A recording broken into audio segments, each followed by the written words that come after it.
parfait, impeccable, excellent, génial, irréprochable. Tip top.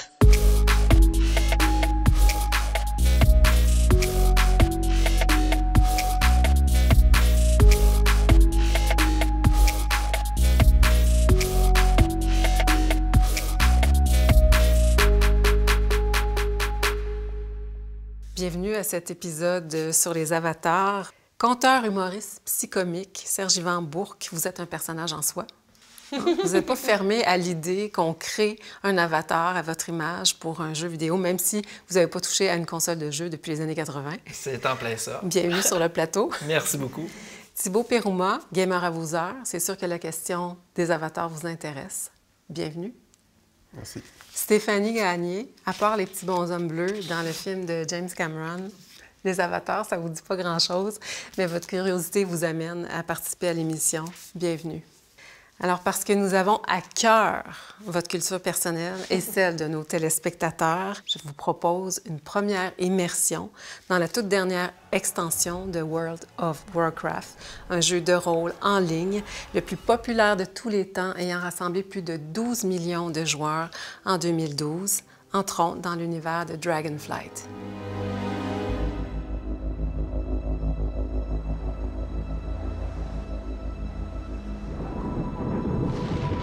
Le monde a volé en éclats.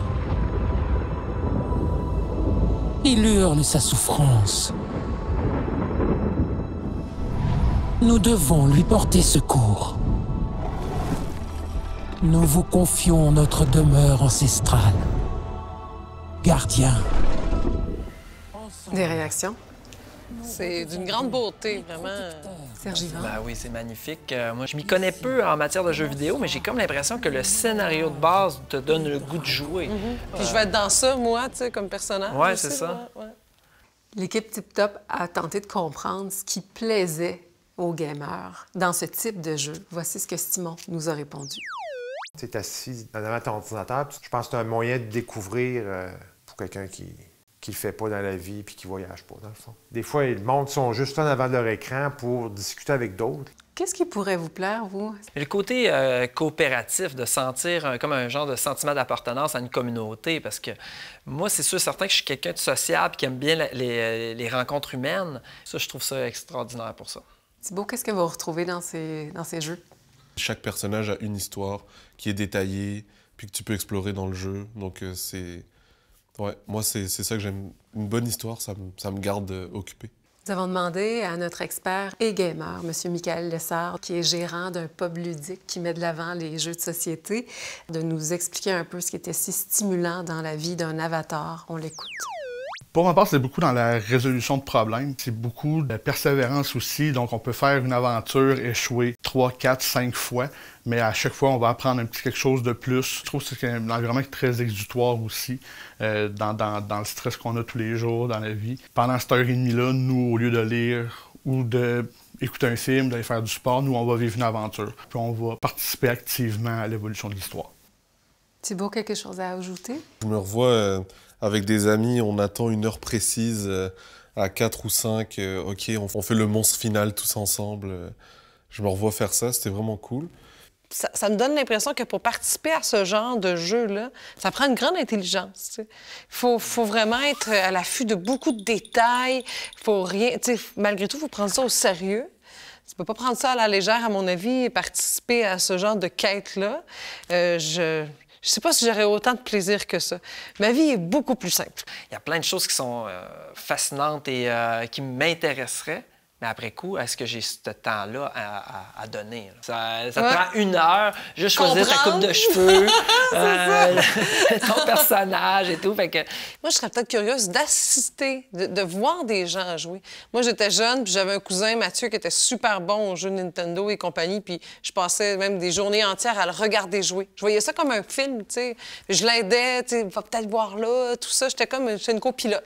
On pouvait pas passer à côté des préjugés qui sont véhiculés à l'égard des gamers. Donc, on a Michael Lessard, notre expert, qui nous en parle un peu. On l'écoute. On a souvent cette réputation-là qu'ils passent 40 heures à jouer semaine, ils sont sur l'aide sociale, ils habitent chez papa-maman dans un sous-sol, à la noirceur, ils font rien, ils ne font que ça de leur vie. Serge Yvan, est-ce que vous aviez, dans un petit raccoin de vous-même, des préjugés envers les gamers? Ah, mais il m'enlève les mots de la bouche. Hein, me semble que c'est un peu ça l'image qu'on a du gamer, là, celui là, qui a le gilet un petit peu trop court, puis qu'il y a des nachos qui dépassent là, sa bedaine, puis qu'il devrait se lever puis se laver plus souvent. Mais ça, c'est dans... Il y en a très peu. J'en connais un, là, je voudrais saluer Michel, d'ailleurs, parce que Michel, il est un peu comme ça. Mais j'allais dire que c'est peut-être ce qu'on a vu aussi à la télé, tu sais. Ouais, peut-être. C'est peut-être l'image qu'on a donnée. Je vois bien, là, dans le quartier Myland, puis les trucs Ubisoft et tout, puis que c'est du monde qui sont branchés, qui sortent dans les restos puis les bars cool, puis qui ont l'air d'avoir une vie sociale et tout. Après coup, il y a autant d'hommes et de femmes. J'étais comme juste dans ma tête, c'est juste des gars aux presses, là, qui Non, mais jouent. les filles aussi, il y a un côté très cool. Tu sais, même Miss Harvey qui a fait Big Brother, je sais qu'elle, c'est une gameuse de fou qui a une rigueur de vie incroyable. Puis elle se fait bien porte-parole aussi des autres femmes là, qui aiment ça jouer. Qui aiment ça jouer, puis qui font de ce jeu-là presque un travail. Là. Dans la création de personnages, on va aller voir ce que Simon a à nous dire.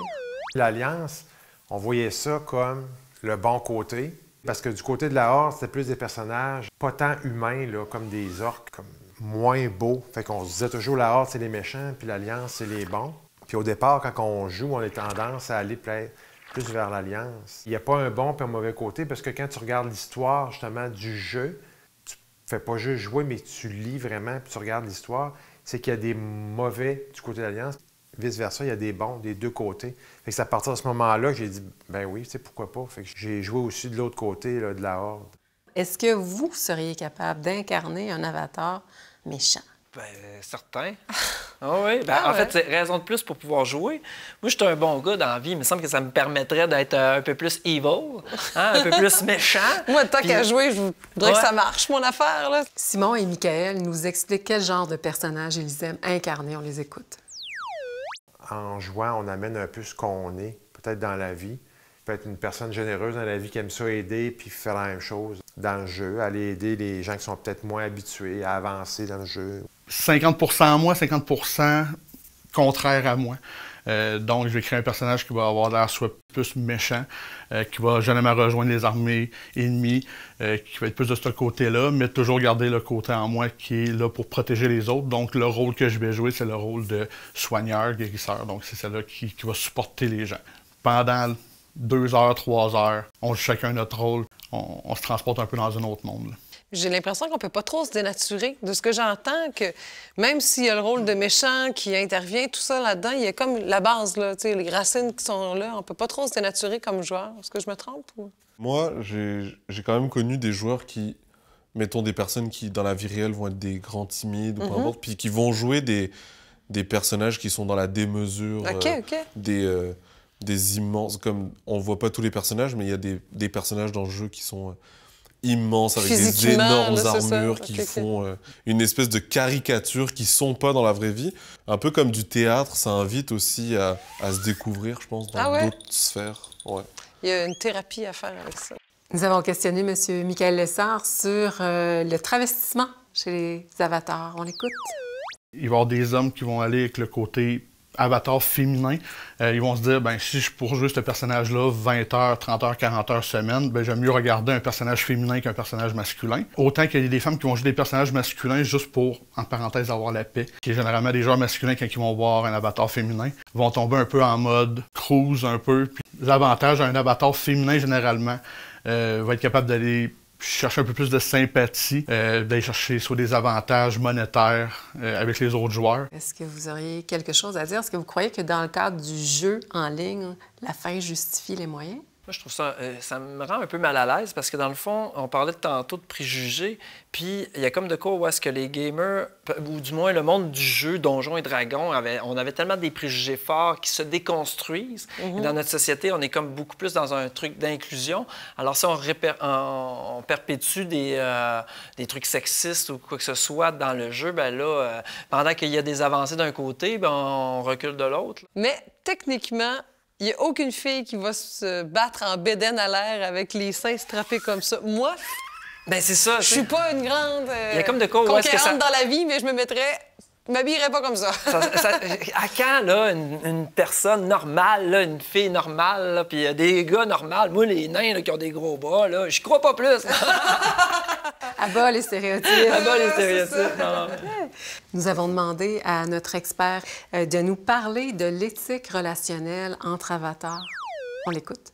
Comme dans toute communauté, autant vie réelle que vie virtuelle, il y a du monde qui vont déroger un peu du code éthique ou du code d'honneur un peu de ces jeux-là. Donc, ils vont soit s'attaquer à des joueurs ou nuire à leur progression. Et généralement, les jeux aussi vont avoir une liste de politiques à adopter, à suivre là, de bons comportements sous cause de se faire bannir s'ils ne respectent pas ces dites règles-là. Stéphanie? Je trouve que c'est même rassurant de savoir qu'il y a des règles à travers tout ça. Ça fonctionne quand la modération fait son travail correctement. La modération, c'est ceux qui régissent le jeu. Un jeu avec 12 millions de joueurs, s'il y a juste 1%, donc juste 1000 joueurs qui se mettent à faire ça, ça prend beaucoup de temps avant de pouvoir avoir une qualité de jeu, mettons. L'équipe Tip Top a demandé à notre expert s'il y avait des jeux d'intimidation en ligne. Il y a exactement les deux extrêmes des personnes extrémistes dans leurs pensées. Leur seul but, ça va être d'intimider, mais de nuire à la progression des joueurs. Mais autant qu'on a l'inverse aussi du monde qui vont se regrouper parce qu'ils vont partager la même idéologie, façon de jouer. Puis qu'eux, ça va être absolument le contraire, qui vont soit essayer d'empêcher les autres de nuire ou juste faire leurs petites affaires, d'avoir juste du plaisir entre eux. Thibault, vous pouvez peut-être nous parler des anti-jeux? Ben oui, il y a un système que tu peux tuer les gens en boucle à chaque fois qu'ils viennent récupérer qui reviennent à la vie, en fait.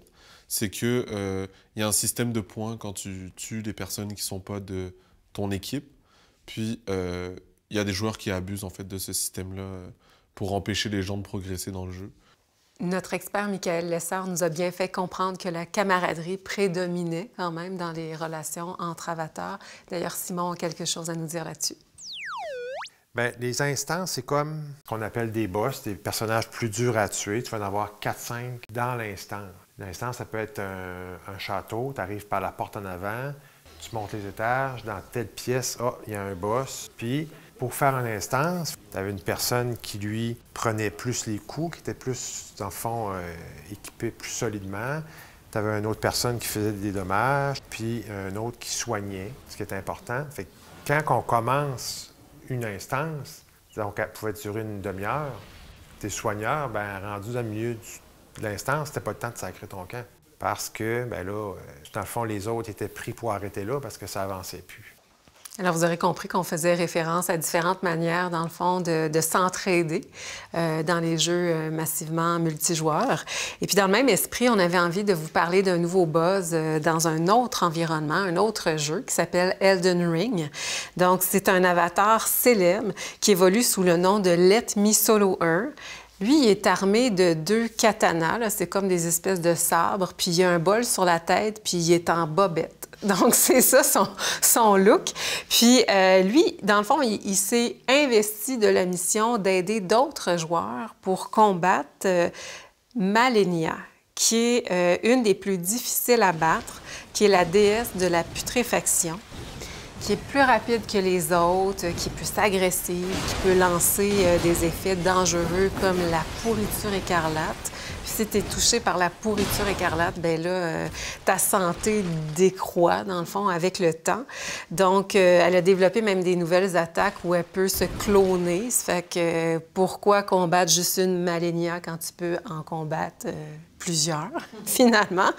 Donc, quand Let Me Solo Her laisse tomber son anneau d'invocation, dans le fond, devant la porte qui mène à la déesse Malenia, bien, il indique aux autres joueurs qu'ils peuvent faire appel à lui pour venir combattre. Et puis, les joueurs, dans ce temps-là, sont à peu près sûrs de remporter le combat parce qu'il excelle vraiment. Et son nom dit exactement ce qu'il fait, dans le fond, c'est « Laissez-moi la combattre seule ». Et puis, ce qu'on vous propose, bien, c'est d'apprécier un de ces combats où on le voit, comme on disait, là, presque nu, combattre un boss incroyable dans Elden Ring.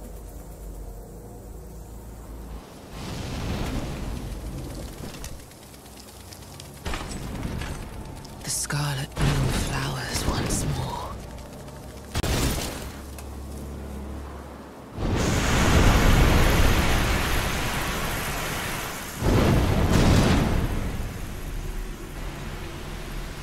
You will witness true horror.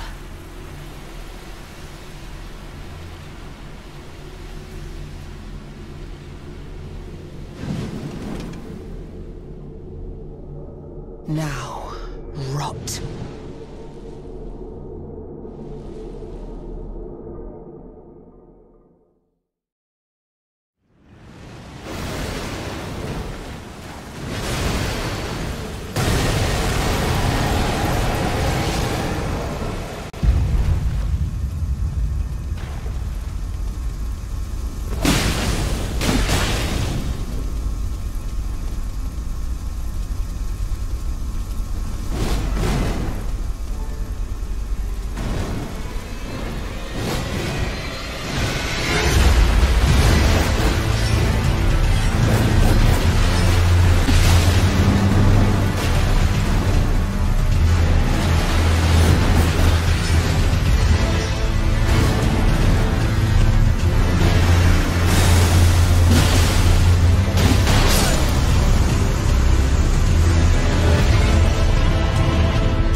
J'avais envie de savoir ce que vous inspire ce gamer derrière cet avatar sans armure qui combat un patron aussi puissant. Bien, honnêtement, ça me donne l'impression que c'est un érudit. C'est tout, mais quelqu'un de surdoué qui voit ça comme un don de soi. Là. Pour lui, en tant que tel, je trouve que c'est... comme c'est bon de marquer un jeu qui marque une génération, positivement, d'être capable de faire des choses que personne n'est capable de faire... En bobette. Oh, ouais, c'est ça. Avec un bol sur la tête. Malheureusement, souvent quand on pense aux jeux vidéo, on pense à la problématique de dépendance. On écoute Simon à ce sujet. On se dirait que tu embarques là-dedans, puis tu vois pas le temps passer. Ah non, faut que je finisse. Je continue.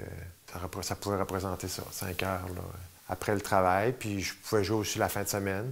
Peut-être encore ça, peut-être 5 heures le samedi, 5 heures dimanche. Là. Quand il venait une nouvelle extension, là, je jouais plus. Là. Je pense que c'est la même chose pour tous les joueurs qui aiment ce jeu-là. Ce qui fait que j'en reviens, c'est que j'ai besoin d'une certaine routine, moi, dans ma vie. Puis ça, je pense que c'était quelque chose qui me l'apportait parce que un coup que tu as découvert, puis tu as fait un peu ce qu'il fallait faire dans le jeu, mais après ça devient plus de la routine. Là. À un certain point, je pense que dans ma vie, comme dans la vingtaine, ça a pu nuire la relation à laquelle j'étais à ce moment-là. Puis à cause que j'étais toujours fixé là-dessus, bien, j'ai peut-être passé à côté des choses aussi. Admettons que j'ai commencé en 92, puis il y a eu des périodes où j'ai pas joué, puis quand je revenais, bien, c'est sûr que je me retrouvais avec l'émotion que j'avais là. Quand je jouais beaucoup, c'est comme c'est peut-être comme une drogue là. Tu te sens relax, tu te sens dans tes bottines, parce que l'environnement est important dans le jeu, la musique, l'ambiance. Tu passes d'une place à l'autre dans le monde là-bas, bien souvent la trame sonore va changer. On arrivait, puis juste d'entendre cette musique-là, avoir le même sentiment là, de bien-être. Est-ce que dans certains cas, la vie virtuelle peut être plus intéressante que la vraie vie? Pensez-vous que ça puisse arriver? Je pense que oui. C'est un peu désolant de dire ça, mais je pense que oui. Puis c'est un cercle vicieux parce que j'imagine qu'en se lançant là-dedans, il y a une résignation là, de dire, bon, ma vie sociale, moi, ça va être ça.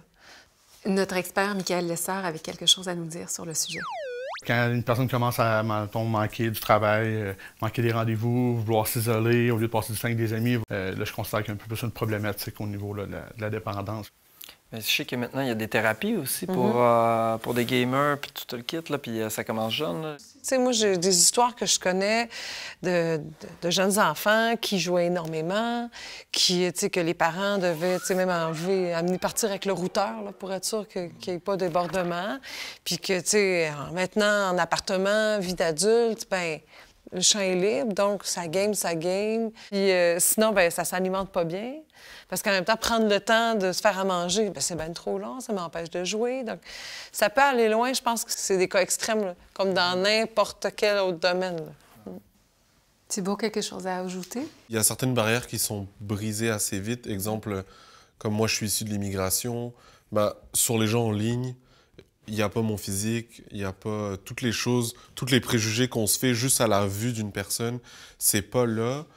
Puis on se réunit sur une plateforme où on est parce que ça nous fait plaisir, donc on est dans un autre environnement, puis on est sur le même jeu, donc on est tous là pour la même raison, Ouais. puis je trouve que ça amène quelque chose. C'est sûr que je rejoins beaucoup mes deux collègues sur le fait qu'il y a un équilibre à trouver, mais dans certains cas, je pense que ça peut aider à la socialisation, au moins aider à entrer en interaction.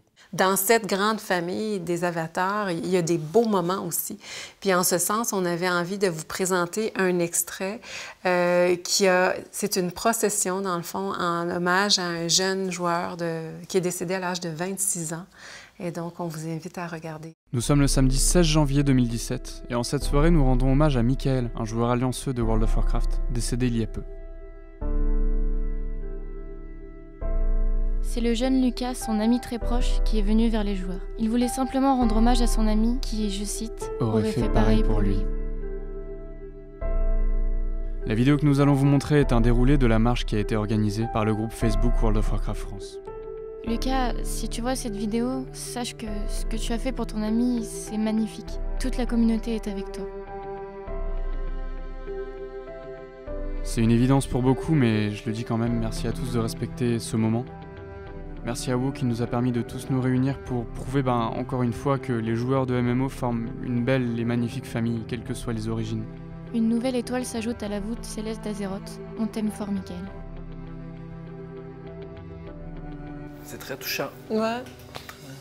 C'est comme, dans le fond, un rassemblement qui n'aurait pas été possible en personne parce que c'est des gens de partout. Puis, dans le fond, c'est une communion, tu sais, ou liée à une passion. C'est très touchant, c'est vrai. Je trouve ça, moi, magnifique de voir une communauté soudée dans ce genre de moment, là. Puis d'en faire une vidéo, puis d'avoir réuni autant de personnes. Je trouve ça fou. Je pense pas que c'était possible, en fait. C'est à l'intérieur du jeu qu'ils ont pu faire ça. C'est vraiment beau. On arrête la quête, on a un moment à vivre. Ouais. Je vous remercie d'avoir participé à l'émission. Merci Serge-Yvan, merci Thibault, Stéphanie. Puis ce que j'ai appris aujourd'hui, c'est qu'il y a toujours moyen, justement, de s'ouvrir à la réalité de l'autre. Vous avez été, en quelque sorte, des bons joueurs, vous aussi, à l'épisode. Merci infiniment. Et puis pour les gens à la maison, on vous invite à un prochain épisode de Tip Top. J'ai que 15 ans et lui était un peu plus grand, du coup il a pu m'aider, quoi. Il a pu m'expliquer, etc. Et j'ai pu comprendre de mes erreurs grâce à cette personne. C'était une très très bonne personne qui était là. À minuit, je pouvais l'appeler pour lui dire que je me sentais pas bien. Il m'aurait répondu sans problème, etc. Même si le lendemain il travaillait. C'était une belle personne. Oui, tout ça, alors que on s'est rencontrés que sur un jeu.